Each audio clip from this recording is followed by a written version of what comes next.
Good morning, kiddos. Miss Aura here. Today is April 1st, 2020. This video is for 6th graders.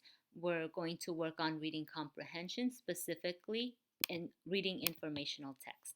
So what do 6th graders need to know when reading informational text? Well, you need to be able to cite textual evidence to support analysis of what the text says explicitly, as well as inferences drawn from the text. That means you need to be able to find paragraphs, um, sentences or phrases to support what you think what the text is trying to say, or what the text is actually saying, and what you think the author is trying to say. The next thing you need to be able to do is to figure out a central idea of a text and how it is conveyed through particular details. How did the author support that central idea? How did the author convey that? Convey means share that. And you need to also be able to provide a summary of the text, distinct from personal opinions or judgment. So just tell us exactly what the text was about. We would not like your opinion or judgment about it. Just in your own words, what was the text mostly about? The next thing you're going to be able to do is you need to be able to analyze in detail how a key individual, event, or idea is introduced, illustrated, and elaborated in a text. So you need to be able to examine or study how details about individuals or events or ideas is shared by the author. How did the author introduce this? How did the author explain those key individual or ideas or events? Okay? So for today, we're going to be reading Space Junk. Go ahead and read along with the passage. Let me go ahead and get that queued up. Space Junk by Josh Adler. Many people know that trash is a big problem on planet Earth.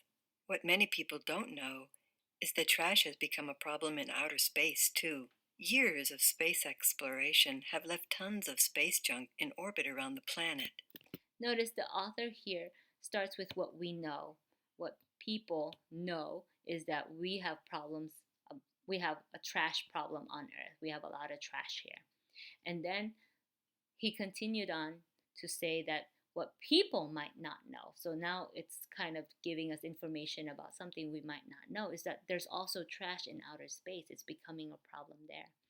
And then the author then continues to explain why that is. Well, it's because of years of space exploration. We've been exploring space and we've been leaving our junk up there. According to BBC News, there are more than 22,000 pieces of junk in space around the Earth, and these are just the items that we can see from the surface of the Earth by telescopes or radars. There are also millions of smaller pieces of junk that we can't see. Notice the author cited a source here. So according to, meaning that's not his idea, he went and interviewed someone there or read something that the BBC News printed, and the BBC News reported that there are 22,000 pieces of junk in space around the Earth. That's a lot. And even more so, there are millions more that we can't see. Objects like bits of old space rockets or satellites move around the planet at very high speeds, so fast that even a very small piece can break important satellites or become dangerous to people, particularly astronauts. If the tiniest piece of junk crashed into a spacecraft, it could damage the vehicle. That's because the faster an object moves, the greater the impact if the object collides with something else. That makes sense, right? So sometimes on a windy day, there's a small piece of dust or a small piece of pebble that could have been lifted up by the wind, and all of a sudden it hits you, and that hurts. One time I was driving, and this piece of pebble hit my windshield, and it cracked my windshield. So even though it was tiny piece of rock, because of how fast it was moving, it can cause damage. To make things worse, when two objects in space collide, the two objects break into many smaller pieces. This happened in 2009, when a working United States satellite collided with a Russian satellite that was no longer functioning. The collision caused the satellites to break into more than 2,000 pieces, increasing the items of space junk. So this paragraph talks about how the problem has become worse, right? So it's not just little pieces flying around. Sometimes two things can crash into each other, and the author gives us an example of when that happened. And when in 2009, when the two satellites crashed into each other, more than 2,000 pieces um, ex- broke into broke into the sorry, more than 2,000 pieces broke off from the satellites, and now there's more space junks out there. To help minimize additional space junk, countries around the world have agreed to limit the time their space tools stay in orbit to 25 years. Each tool must be built to fall safely into the Earth's atmosphere, or the mass of gases that surround the Earth after that. In the upper parts of the atmosphere, it will burn up. So right here, the author introduced a solution, right? So right here it says minimize. That means to make it less, to make space junk less. Some things that some countries are doing is they're not allowing their space tool to be out in outer space for more than 25 years. They would like those tools to come back to Earth's atmosphere so that it can be destroyed safely, and maybe also some of its parts can burn up in the atmosphere. Many scientists are also proposing different ways to clean up space junk. In England, a metal harpoon is being tested that can be fired into space trash, grip the trash, and then pull the space junk into the Earth's atmosphere where it would burn up. The Germans have been planning a space mission with robots that would collect pieces of space trash and bring them back to Earth so that they can be safely destroyed. So here, these two paragraphs is talking about plans. So they're not really happening yet. The words proposing and the word planning, these words proposing and planning, leaves us to understand that, oh, they're not really happening right now. So one of the plan they have is maybe getting a harpoon. That's like a huge metal rod that can grab trash from the space and bring it back into the Earth's atmosphere, and it'll burn there. And then another plan that they have is maybe sending a robot that could collect space trash to bring it back down to Earth. In 2007, the Chinese tried to blow up one of its older satellites with a missile. Unfortunately, the explosion only created thousands of smaller pieces, adding junk in space. So this one is not a plan. This one actually happened. This solution that the Chinese tried to to employ was done in 2007. So the Chinese tried to just blow up an older satellite that was orbiting the Earth with a missile, thinking that maybe that could help with the space junk. But instead of helping, it actually added more to the junk that we have in space.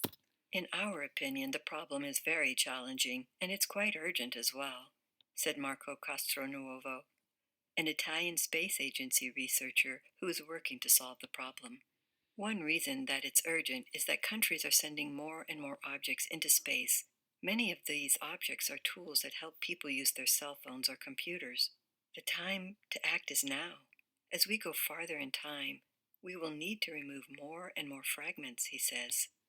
So here, notice there are quotation. That is not what the author is saying. What the author did is he interviewed Marco Castronovo, who is an expert or someone knowledgeable about the issue because he works at a space agency. And this is what Marco says. This is not what the author said. In our opinion, the problem is very challenging and it's quite urgent as well. So Marco thinks that the problem is not easy to solve. And part of it is that, right here, it says one reason that is because a lot more companies or countries are sending more and more objects into space, because these objects is what we need to help us run our cell phones and our computers. And then right here, it's another quotation from Marco, and he's urging us to act now to try to remove as many trash from outer space as we can. All right, so that's the end of our reading. We'll go ahead and try to answer some questions about the reading. You can get a piece of paper and a pen and write your answers down. I will go over the correct answers at the end. Number 1. What has left tons of space junk in orbit around the Earth? A. Robots sent on space missions. B. Years of space exploration. C. Lack of recycling. D. Missiles in outer space. 2. Oh, if I'm going too fast, you can hit pause and write your answers. Number 2. Countries around the world have agreed to limit the time their space tools stay in orbit to 25 years. As explained in the passage, what problem does this solution address? So this is a solution, right? Countries trying to make sure that their space tools don't stay in orbit for more than 25 years. That's the solution. What is the problem it's trying to solve? Is it A, the increasing amount of space junk in orbit around the Earth? B, space agencies exploring space? C, Chinese efforts to blow up a satellite? Or D, objects moving around the planet at very high speeds? Number 3, trash has become a problem in outer space too. So this is a statement that the author made. What evidence from the text best supports this statement? A, the Chinese tried to blow up one of its satellites with a missile in 2007. B, in England, a metal harpoon is being tested that can be fired into space, gripping space trash and pulling it back into the Earth's atmosphere to burn up. C, the Germans have been planning a space mission with robots to collect some space trash and bring it back to Earth. D, according to BBC News, there are more than 22,000 pieces of junk in space around the Earth. So which of these show that we have a trash problem in outer space? Number 4. Why have countries agreed to build space tools that must fall safely into the Earth's atmosphere? A, so that the tools can remove pollution from the atmosphere after returning from space. B, so that the tools burn up in the atmosphere and don't become space junk. C, so that the tools pollute the atmosphere instead of outer space. D, so that the tools can analyze the different gases that make up the atmosphere after returning from space. So what happens to space tools when they return to Earth's atmosphere? Number 5, what was the passage mostly about? A, different missions scientists are trying in space. B, the effects that tiny pieces of space junk could have on the Earth.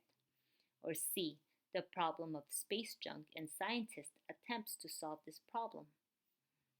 D, the problem of trash on planet Earth. All right, so let's go over the answers. For number 1, what has left space junk orbiting around the Earth? Yes, the answer is B, years of space exploration. Number 2, countries around the world have agreed to limit the time their space tools stay in orbit to 25 years. What's the problem this is trying to solve? Yes, A, the increasing amount of space junk in orbit around the Earth. Number 3, the author said this: trash has become a problem in outer space too. What supports that statement? Yeah, D, when the report from BBC News saying that there are more than 22,000 pieces of junk in space. Number 4, why have countries agreed to build space tools that must fall safely into the Earth's atmosphere? B is the correct answer, so that the tools will burn up in the atmosphere and they don't become space junk. Number 5, what was the passage mostly about? The correct answer is C, the problem of space junk and scientists' attempts to solve this problem. So this is what it's mostly about, right? It talks about the problem and then they talk about how are some of the ways we're trying to solve it. All right, how did you do? I hope you got 100%. So if you're done, you can head on over to my website and go to your grade level and click reading, and you can choose one of these videos to watch.